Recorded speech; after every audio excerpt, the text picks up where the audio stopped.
그 후로 의사가 먼저 온 다음에 그 다음에 목사 출신들이 오는데 그 다음에 온 목사가 누구냐? 언더우드 아펜젤러예요. 신학교를 제대로 졸업하고 나온 목장님. 그래가지고 지금 이제 선교사들이 나오기 시작을 하는데요. 이때부터 들어온 선교사들의 노선이 어떤 거냐? 요거 하나만 먼저 한번 말씀드려 볼게요. 이때 한국에 선교사들이 왔는데 다 대학 졸업한 초보생만 온 거예요. 노련한 선교사가 없어. 근데 중국에는 노련한 선교사들이 많았어요. 그래서 중국에서 아주 달끄다른 노련한 선교사 하나를 북장로교회에서 저기 조선 땅에 가가지고 저기 선교사들 좀 초보자들이 많은데 거기 좀 교육 좀 시켜요. 그렇게 해서 한국에 아주 일부 중국에서 전설적으로 훈련받은 노련한 선교사가 와서 한국의 선교사들을 한 수 지도해 주고 갑니다. 그 사람 이름이 누구냐? 여러분 한국 교회사에서 아주 유명한 사람인데 네비우스라는 사람이에요.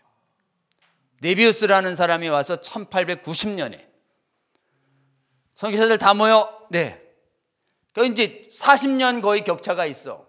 자기 할아버지야. 선교는 이렇게 하는 거예요. 자, 가르쳐 주고 가요. 그거를 그대로 믿어요. 따라요. 그때 이렇게 가르칩니다. 상류보다 근로계급을 먼저 전도하세요. 부녀자들과 소녀들에게 특히 힘쓰세요. 그리고 학교를 만드세요. 그리고 무엇보다도 한국인 목사들을 키워내세요. 여기 한국인 목사를 빨리 키워내야 합니다. 그런 다음에 이렇게 얘기해요. 사람의 힘으로 개종시키는 것이 아니라 하나님 말씀이 되니 기본적으로 성경 공부를 시키십시오. 이렇게. 그래서 한국은요, 자립형 선교와 의존형이 아니에요. 자립형 선교를 시키고 말씀 공부를 시키라고 요거 그대로 따라야 합니다. 그래가지고 특별히 언더우드와 아펜젤러와 뒤에 오는 마포 산멸이 그냥 이 사람이 왔다 간 지 얼마 안 있어서 신학교를 만들기 시작한 거예요. 근데 이제 그 후에 독립협회 만들고 뭐 백오인 사건이라서 지금 서대문에 수감이 돼서 미국으로 가고 뭐 이때 이승만도 연결되고 막 이러는데요. 1907년도에 이제 평양 대부흥이 일어나는데 평양 대부흥이 일어나기 전에 1901년도부터 무슨 일이 일어났냐? 평양에서는 뭐가 발생하냐면 신학교 교육이 시작되는 거예요. 근데 왜 평양에서 신학교가 시작한 것 같으세요? 평양에서 요 알렌과 언더우드 오기 전에 영국 선교사 토마스가 와가지고 거기서 순교했기 때문에 그래요. 하나님이 순교지에 먼저 보내요. 순교지. 그래서 그 당시에 그 또 토마스 선교사도 중국에 왔다가 아내가 해산할 때 죽어요. 하나님이 왜 이렇게 선교사를 보내고 아내를 데려가나 이래가지고 삐져가지고 선교회 안 하다가 또 아니다 이래가지고 다시 선교회로 왔는데 중국이 아니라 그때 미국 상선을 타고 올라오다가 셔머너 사건에서 배도 불타고 가져왔던 성경책 나눠주다가 그 성경책을 나눠줄 때 토마스 선교사를 죽인 그 사람이 교인이 되죠. 또 그 교회에 저기가 돼요. 그래서 순교의 피가 뿌린 곳에 하나님이 먼저 그곳을 보내신 거예요. 그래서 평양의 선교사님들이 가서 거기서 이제 자생적으로 있었던 사람들을 선교하고 이러면서 한국의 교회들이 점점점 이렇게 자라갑니다. 그런데 이거 하나를 기억해야 합니다. 우리나라가 처음으로 이제 그 선교사에서 목사님들이 나온 애가 1907년인데 그때 그 뭐가 만들어지냐 하면 교인이 그 당시에 7만 명 정도로 커요. 교회가 900개 정도 만들어져요. 그래서 1907년도에 노회가 만들어져요. 노회. 그걸 최초에 만든 동노회라고 그래요. 동노회. 그 노회의 제일 노회장이 누구냐면 언더우드예요. 노회장이. 제일의 신학교 교장은 마포사미엘 목사님이시고, 그때 노회에서 신조 12개를 택하는데, 그때 12개 신조가 뭐냐면은 인도의 교회가 채택한 신조였는데 완전 정통 복음 청교도주의적인 신조를 택해요. 동노회가 처음으로 채택한 노선이 정통 복음주의 노선을 취해요. 그래갖고 하나님의 주권, 그리스도의 신성, 동정녀 탄생, 죄의 대가, 예정, 불가항력 은사, 육신의 부활, 최후 심판, 이런 기독교의 기본 진리를 그때 노회의 기본 노선으로 딱 채택해요. 신조로다. 여러분, 이게 기적이에요. 왜냐하면 이때 미국은 자유주의하고 복음주의가 막 노선투쟁이 했거든요. 그러니까 그때 미국에서는 이미 자유주의가 하버드, 예일 이런 데를 다 점령해 가니까 복음주의자들이 1906년도에 근본적인 것들이라고 하는 시리즈 책을 내면서 복음을 지키려는 운동을 처절하게 하고 있었던 때였어요. 그래서 이미 미국은 자유주의자들이 덮었어요. 미국은 자유주의자들이 덮었는데 한국에 대한 역사적 평가입니다. 웨스트민스터의 하비큰 교수는 이렇게 말합니다.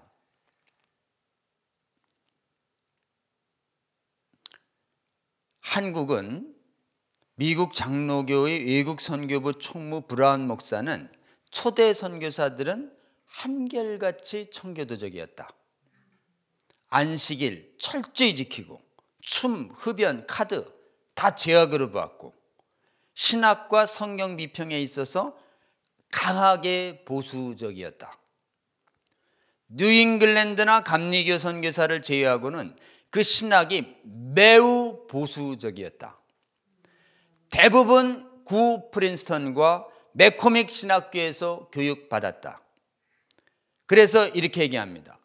웨스트민스터의 하비콘 교수는 일본이나 인도와 달리 한국은 이 땅에 찾아온 선교사들이 대부분 복음주의자들이었기 때문에 이면에서 축복받았다. 여러분, 다른 나라는 이미 자유주의 선교사들이 확 뿌려지고 있었어요. 특히 일본은요. 그리고 중국은요. 그리고 인도는.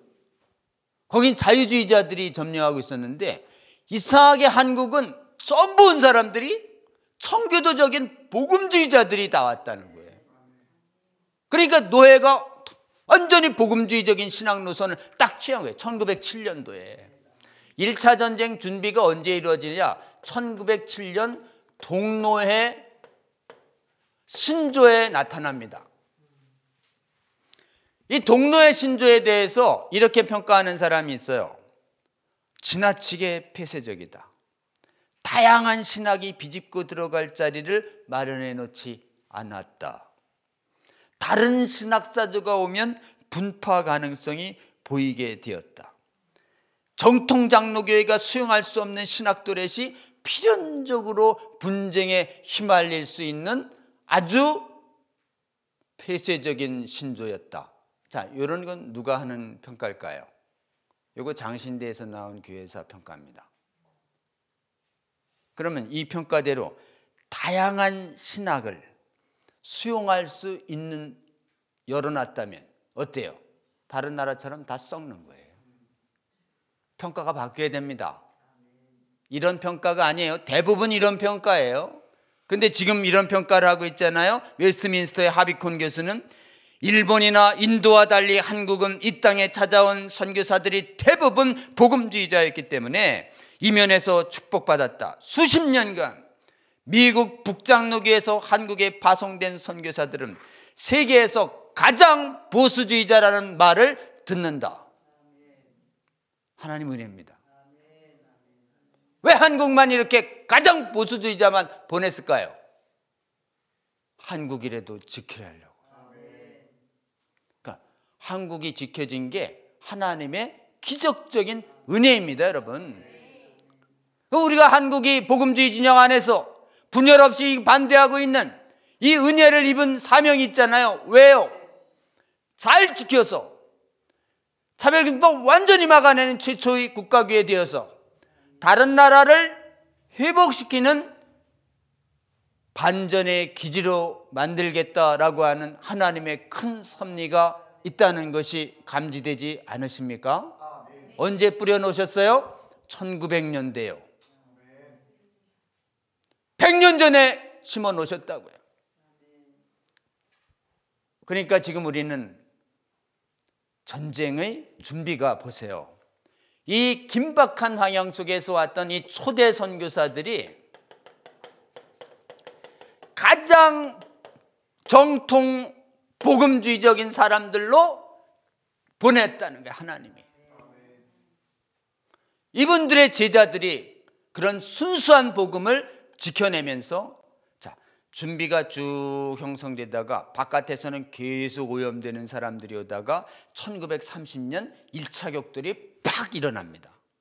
1차 격돌을 만들어낸 사람, 그 사람들이 해외 유학파예요. 누가 먼저 도전을 하느냐? 김재준 목사가 일본 아오야마 신학부에서 졸업하고 미국에 가서 배울 때가 1929년에 메이첸 떠나는 해가, 그리고선 자유주의를 공부하고 와서, 당시에 일본의 신학은요 전부 자유주의 신학이었어요, 거의. 그러니까 보고 온 거예요. 김재준 박사는 대세가 넘어갔다. 대세가 넘어갔기 때문에 지금 앞으로는 자유주의가 대세다. 자유주의가 돼야 조롱 안 받는다. 자유주의가 돼야 지성으로 인정받는다는 걸 올고 와서 한국에 했다고 하는데, 지금 신학교에 가고 싶은데 신학교에 딱 보니까 박형룡 보수주의, 마포삼열 막 자유주의라면 막 눈을 뜨고 경계하는 사람들이 장신에 있으니까 못 간 거예요. 못 간 거. 그래가지고 서울의 숭의학교 전신의 상업고등학교에서 신학교 배운 명문, 지금 미국의 명문 학위 다 갖고 왔는데 불러주질 않는 거예요, 신학교에서. 그리고 이제 저기 기독교 학교인 숭의학교에서 상고에서 성경 가르치고 있는데 내가 이럴 때가 아닌데 막 푸념을 하고 그러니까 미국의 유니언 신학교 나온 그 같은 외국 유학파인 남궁혁 교수가 아유, 저기 한국의 인재를 저렇게, 그 지금 신학교 안에 논문 학지 신학진암이라는 기관지가 있는데 거기에 우리 저기 김재준 교수도 논문 좀 실어주게 합시다. 이렇게 해가지고 남궁혁이라고 하는 학위딴 타협적인 신학 교수님 한 분이 김재준 교수한테 논문을 실게 해요. 그러니까 장신 안에 논문이 게재됐는데 그게 뭔 논문이냐?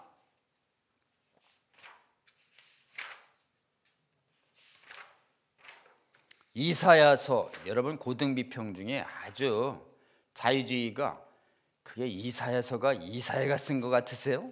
이래가지고 이사야 전설 후설 이래가지고 사후에 에스라 조작설이라는 게 자유주의자들이 만들어내.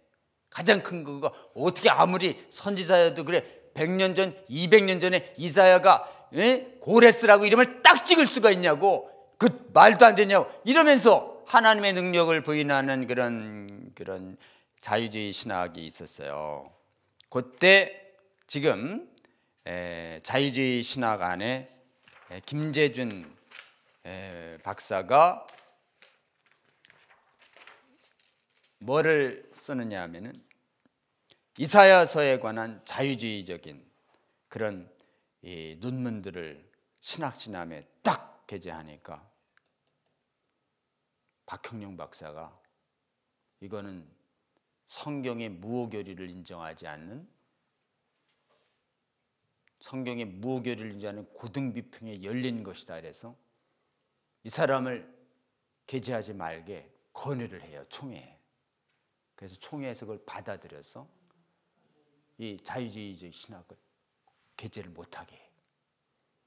그리고 막 자유주의 신학적인 주장을 해서 동정녀가 아니고 성경에 오류 있고 막 이상한 신학적 주장을 하는 목사님들을 불러내서 총회에서 사과를 요구하고 시정하고 그래가지고 그때 스물스물 학문의 자유라는 이름하에 자유주의적인 논문들이 기관지에 게재되려고 할 때 이게 교리에 어긋나고 신조에 어긋난다는 걸 정확하게 알려서 총회로 하여금 논문도 게재 못하게 하고 사과를 요구하게 해서 실제로는 1차 전쟁이 1차 전쟁 1930년대에 논문 게재 설교 경고 전쟁에서 1차적으로 복음주의가 이겨요.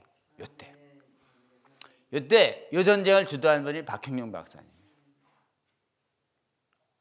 주도하니까 이래요. 학문의 자유도 인정하지 않는 편협한 전투주의자 이렇게 욕을 하고. 그리고서는 두고 보자 이렇게 된 거예요. 그러니까 이때부터 1930년대까지부터 해방되는 1945년까지 30년도까지는 이겼어요. 30년도까지 아까 마포삼열 교수님이 이랬죠. 요즘 신신학인이 신학문인이 이런 사람이 있는데 현혹되지 마세요 이렇게 얘기할 정도로 위기감이 있었어요. 1930년도에 위기가 있었는데 실제로는 방언은 신학교에서 해내지만 어떻게 됐냐, 해외의 유학파들이 물밀듯이 들어와요. 일본 유학파들 들어와, 미국 유학파들 들어와. 계속해서 유학파들 목사들이 점점점 늘어나면서 자유주의가 세력이 커지기 시작했어요. 그런 어떤 일이 있어났냐,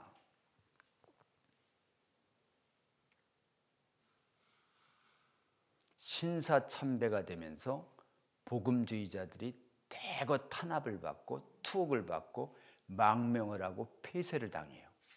당신 폐쇄예요. 그럼 어떻게 됐는가? 그 신사참배를 강요하는 그 엄혹한 시간 안에 장신이 폐쇄되자 이때야말로 신학교를 만들 때다 이래서 조선신학교를 자유주의 신학교수들이 만드는데 누가 만드냐? 김재준. 혹시 존경하시는 분이 있어서 죄송합니다만 한경직 목사님도 조선신학교 교수였습니다. 그래서 한경직 목사님이 자유주의하고 복음주의 엄격한 결별을 힘들어하는 아주 온화한 통합주의자셨어요. 좀 아쉬움이 있죠. 조선신학교가 신사참배 기간에 목사들을 계속 배출하고 해외 일본 유학파들과 미국 유학파들 자유주의자들이 계속 수입되고, 그리고 신사참배는 성경에 어긋나는 게 아니에요 라고 얘기하면서, 그러니까 요 사이에 뭐가 일어났냐, 1945년 해방될 때까지 아래의 저변은요 자유주의 목회자들이 확 과반을 점령하는 거예요. 이때가 한국 교회의 신학 논쟁에 있어서 해방 때가 최대 위기입니다, 여러분. 인데 이 해방 때 표결 붙였잖아요. 1947년도에 지금 조선신학교 장신 폐쇄되면서 나왔던 51명이 문제 제기하길 때까지 그때 얼마나 위기였냐면 해방 직후에 표결 붙였으면 자유주의가 이기고 복음주의가 쫓겨났습니다. 근데 이때 아주 다음 시간에 말씀드릴 텐데, 이때 박형룡 박사님 저 만주에 있었어요. 만주 47년도까지 지금 공산화되고 있는 만주에 있었다고요. 그리고 공산화되자마자 지금 이 해방되자마자 개업된 장신은 김일성이 와가지고 평양 장신이 또 폐쇄돼. 그러면서 제가 보기에는 1차적으로는 6.25 전쟁 전에 한번 복음주의 목회자들이 남아가 한번 하고, 전쟁통에 일사후퇴 때 또 떼거 남아해. 그래갖고 격돌을 언제 하냐? 일사후퇴 이후에 해요. 표결이 일사후퇴 이전에 해방 직후에 했다. 졌어요, 복음주의가. 전쟁통에 북한에 있는 복음주의자들이 싹 내려오면서 역학관계가 확 바뀐 거예요. 그때 남한에 계신 분들만 주로 표기를 확 했으면 지금 우리나라 지금 기장이 대세입니다, 여러분. 진짜 그 전쟁통에 하나님이 전 세계의 대한민국의 교회사와 한국의 교회사를 놓고 볼 때 복음주의가 절대적 열세였는데 그 전쟁통의 하나의 와중에서 막 공산주의의 탄압을 받으면서 반공주의가 하면서 신앙의 순수성을 지켜야 한다는 그 긴박한 상황 속에서 대거 남하로 유입된 장로교 총회의 목사들과 구성원들이 이 전쟁통에 다수가 역전이 일어나는 거예요. 다수가 역전이 일어나요.